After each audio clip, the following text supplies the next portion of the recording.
Thaneswar Malakar sir, তেখেতক আমাৰ এখনি বিহুৱানেৰে এটা জাপি আৰু সম্বৰ্ধনা পত্ৰখন আগবঢ়োৱাৰ বাবে অনুৰোধ জনাইছোঁ।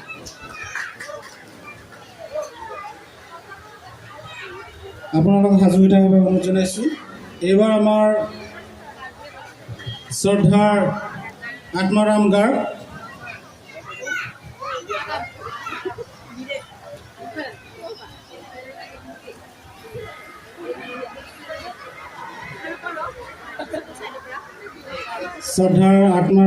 তেখেতে অধিক বয়স হৈছে যদিও আমাৰ মাজত আহি তেখেতে কথা ৰাখিছে, আহিম বুলি কথা দিছিলে, তাৰ বাবে আমি অশেষ ধন্যবাদ।